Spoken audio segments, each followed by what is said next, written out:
ഇന്നെനിക്ക് കുറേ പണികളുള്ള ദിവസായിരുന്നു ട്ടോ. മെയിനായിട്ട് മക്കളുടെ ഡയപ്പറൊക്കെ കത്തിച്ച് കളയണായിരുന്നു.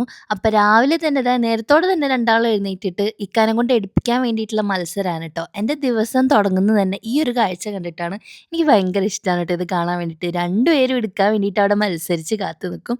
അപ്പൊ ദാ കുറേ നാളത്തെ ഡയപ്പർ ഉണ്ടായിരുന്നു. എല്ലാം ഇങ്ങനെ ഇരിക്കായിരുന്നു.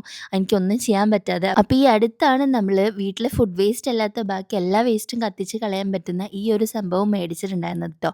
ഇതാണെങ്കി ഇപ്പൊ എന്താന്ന് വെച്ചാല് വെറ്റ് ഡയപ്പർ ആണെന്നുണ്ടെങ്കിലും, ഡ്രൈ ആയിട്ടുള്ള ഡയപ്പർ ആണെന്നുണ്ടെങ്കിലും നമുക്കിതിലേക്ക് അങ്ങോട്ട് ഇട്ടിട്ട് കത്തിച്ച് കൊടുത്താൽ മതി. അത് നന്നായിട്ട് കത്തിപ്പൊക്കോളും. അപ്പൊ ഇതിന്റെ ഒരു ഡീറ്റെയിൽഡ് വീഡിയോ ഞാൻ വേറെ തന്നെ ചെയ്യാട്ടോ. ഒരുപാട് പേര് എന്നോട് ചോദിച്ചിരുന്നു ഡയപ്പറൊക്കെ എങ്ങനെയാണ് കത്തിച്ച് കളയണേന്നുള്ളത്. അങ്ങനെ ആ പരിപാടികളൊക്കെ കഴിഞ്ഞിട്ട് ഞാനും ഇവാനും ഇക്കയും റൂഹിമോളും കൂടെ ബീച്ചിലേക്ക് പോയിട്ടുണ്ടായിരുന്നു. ബീച്ചിലിപ്പോ കുറേ സംഭവങ്ങൾ വന്നിട്ടുണ്ട് ട്ടോ. അങ്ങനെ ഞങ്ങള് ബീച്ചിൽ പോയിട്ട് കുറച്ച് ഡെസേർട്സ് ഒക്കെ മേടിച്ച് കഴിച്ചു. ഈ കഴിച്ച സാധനം സൂപ്പറായിട്ടുണ്ടായിരുന്നു. ഒരു ന്യൂട്ടെല്ലയുടെ എന്തോ ഒരു ഐറ്റാണ്. ഞാനിതിൻ്റെ പേര് മറന്നുപോയി.